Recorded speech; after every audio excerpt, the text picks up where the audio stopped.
Hi, hello buddies. Welcome back to Self Growth Diaries. Yesterday நாம என்ன பார்த்தோம்னா left shifting பார்த்தோம்.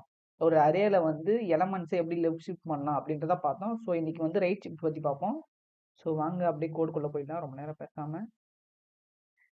Public class shift class create பண்ணிட்டேன். அடுத்த மெத்தட் பப்ளிக் வாய்ட் ரைட் அப்படின்னு போட்டுக்கிறேன். மெத்தடாக நம்ம லாஸ்ட்டில் இந்த ஸ்கொயர் ப்ராக்கெட் கொடுக்கணும்.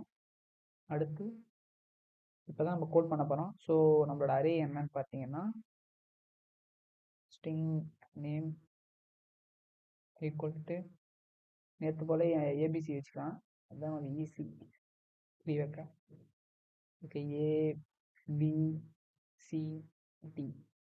ஓ சாரி ஏ கமா பி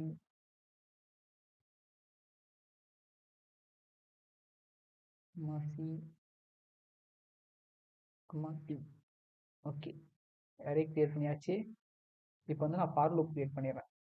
ஏன்றது உங்களுக்கு போக போக பிடிச்சிடும். ஈக்குவல் 0 ஐ வந்து எதை விட கம்மியாக இருக்கணும்னா நேம்ஸ் டாட் லென்த்தோட கம்மியாக இருக்கணும்.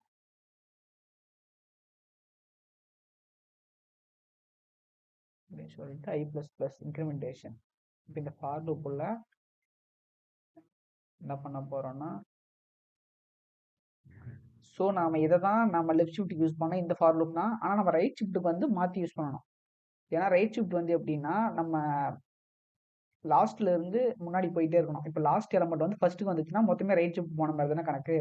ஸோ அதனால் நம்ம இப்போ வந்து லாஸ்ட் எலமெண்ட்டை ஃபர்ஸ்ட் கொண்டு வரதுக்காக நம்ம என்ன பண்ணணும்னா நேம் டாட் லென்த் -1 அப்போ தான் 3ன்னு வருதுல்ல. ஸோ அதனால் இப்போ 3 இண்டெக்ஸ் அங்கே கிடச்சிருச்சா. அப்புறம் நம்ம இங்கே கண்டிஷன் என்ன தரணும்னா 0வை விட அதிகமாக இருக்கணும், அதாச்சும் 1. ஏன்னா அப்போ தான் ஏன்னா நீங்கள் பாருங்கள் இப்போ உங்களுக்கு புரிஞ்சிடும். இன்ட்டு சாரி நம்ம ஸ்ட்ரிங்கு தானே போட்டிருக்கோம். String store equal to name ஐன்னு கொடுக்குறோம். நேம் ஐயை வந்து எனக்கு ஸ்டோர்ன்ற வேரியபிளில் ஸ்டோர் பண்ணு அப்படின்னு சொல்லிட்டேன். இப்போ நேம் ஐயில் வந்து என்ன இருக்குன்னா 3 தானே இருக்கும். இந்த 3யை தான் நம்ம கொண்டு போயிட்டு ஃபர்ஸ்ட் வரோம். அதாச்சும் இந்த ஐ வந்து திரும்ப லூப்பாக இங்கே டி வந்ததுன்னு வச்சுக்கோங்க. இப்போ செகண்ட் இண்டெக்ஸ் வந்து டி வந்துடும் இந்த ஒரு லூப்பில். அப்புறம் அடுத்த லூப் போகும்போது இங்கே நேம் லென்த்தில் வந்து லென்த்து -1. ஓகேங்களா. அடுத்து ப்ளஸ் கிடையாது ப்ளஸ் ப்ளஸ் போட்டேன். ஓகே நீங்கள் இப்போ பாருங்கள். இப்போ லென்த் -1னா இப்போ இங்கே வந்து இப்போது 3ன்னு இருக்குமா. மொத்தம் 4 லென்த்து -1னா 3ன்னு மாறிடும். ஐ ப்ளஸ் மைனஸ்னா ஸோ அடுத்து 2ஆக மாறும். 2ன்னு மாறும்போது இங்கே 2லையும் டின்னு அப்போ இருக்கும். ஸோ அப்புறம் திரும்ப வந்து அது வந்து 1க்கு மாறும். திரும்ப லூப் போகும்போது இங்கே ஐயில் வந்து 1 இருக்கும். திரும்ப ஐயை வந்து நம்ம மாற்றோம். நீங்கள் பாருங்க இப்போ நேம் டாட் ஐயை வந்து நம்ம ஒன்று ஸ்டோர் பண்ணிட்டேன். இப்போ நேம் டாட் ஐயில் வந்து நான் என்ன ஸ்டோர் பண்ண போகிறேன்னா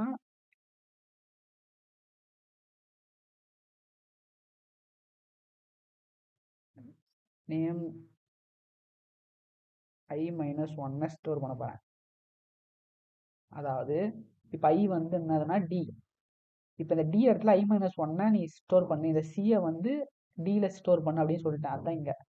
ஸோ இப்போ ஐ -1 ஃப்ரீயாக இருக்குமா. அந்த ஐ -1ல் நம்ம திரும்ப ஐயை ஸ்டோர் பண்ணணும். இப்போ காலியாக இருக்கிறதுல. ஸோ இங்கே என்ன பண்ண போறோம்னா ஸ்டோர் பண்ண போகிறோம். ஸ்டோர் பண்ணியாச்சு. ஸோ இப்போ நம்மளோட கோடு வந்து முடிஞ்சிச்சு. இப்போ வந்து பாருங்கள். இப்போ நம்ம இதை வர வைக்கணும்னா அடுத்து ஒரு ஃபார் லூப் கிரியேட் பண்ணி அதில் தான் நம்ம ஷோ பண்ணணும், பிரிண்ட் பண்ண வைக்க முடியும். ஸோ பாருங்க இப்போ வந்து சாதாரண நம்ம லூப் எப்பவுமே போடுற மாதிரி போட்டால் போதும். நேம் டாட் லென்த்து சொல்லலாம் தேவையில்ல. ஐ ப்ளஸ் ப்ளஸ்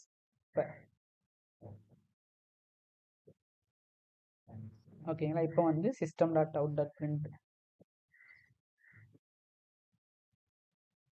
அப்படி கொடுத்துட்டு நேம் கொடுத்துட்டு கொஞ்சம் கேப் தெரியுதுக்காக நான் ஸ்பேஸ் கொடுத்துருவேன். ஓகே நம்ம கோட் ரெடி ஆயிடுச்சு. இப்போ இந்த க்ளோஸ் இதை மூடிடும்.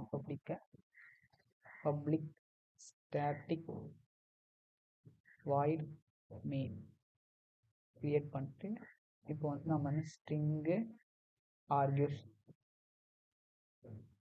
இப்போ இந்த மெயின் மெத்தடில் தான் நாம் கிளாஸ் கிரியேட் பண்ண போகிறோம். அதாச்சும் ஷிஃப்ட் ஆப்ஜெக்ட் கிரியேட் பண்ணோம்ல, நியூ ஷிஃப்ட் கிரியேட் பண்ணிட்டு இப்போ இந்த ஆப்ஜெக்ட் ரெஃபரன்ஸ் வச்சு ஆப்ஜெக்ட் டாட்டு நம்ம ரைட் தான் கிரியேட் பண்ணேன். ஸோ ரைட்டுன்னு கொடுத்துட்டு இப்போ சேவ் பண்ணிவிட்டு இப்போ போயிட்டு கம்பைல் பண்ணி பாருங்கள் என்ன வருதுன்னு பார்ப்போம். ஸோ நானும் இப்போ தான் ஃபஸ்ட் டைம் பண்ணுறேன், பார்ப்போம். Java C shift dot Java. So cursor bracket விட்டுட்டேன் லாஸ்ட்டில். ஸோ அதுதான் சொல்லுது. ஸோ திரும்ப சேவ் பண்ணிவிட்டு திரும்ப கம்பைல் பண்ணுறேன். இப்போ ரன் பண்ண போகிறேன். Java shift enter. இப்போ பாருங்கள் ப்ராப்பராக வந்துருச்சா. இப்போ டி வந்து ஃபஸ்ட்டு வந்துருச்சு, மிச்சம் எல்லா எலமெண்ட்டும் அப்படியே முன்னாடி போயிடுச்சு. இதுதான் ரைட் ஷிஃப்டிங்.